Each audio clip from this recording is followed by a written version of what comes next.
ഒരു കഥ പറയട്ടെ. ഒരിടത്തൊരിടത്ത് ഒരു ചുള്ള മണ്ണാങ്കട്ടെ ഒരു സുന്ദരി കരിയില ഉണ്ടായിരുന്നു.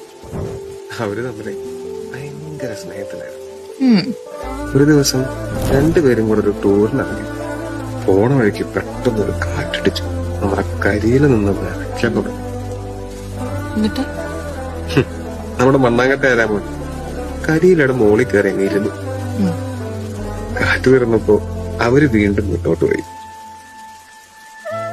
കുറച്ചു ദൂരം ചെന്നപ്പോ മണ്ണാങ്കട്ടയ്ക്കിട്ടൊരു കിടിലം പണി, നല്ല ഇടിപെട്ടും മഴ. ഇത്തവണ കരിയിലയുടെ വകയായിരുന്നു ഈ റോസ്. പറന്നു നിന്ന് മണ്ണാങ്കട്ടയുടെ മുകളിലിരുന്നു. പക്ഷെ കുറച്ചും കൂടെ ദൂരം ചെന്നപ്പോ കാറ്റും മഴയും ഒരുമിച്ചു.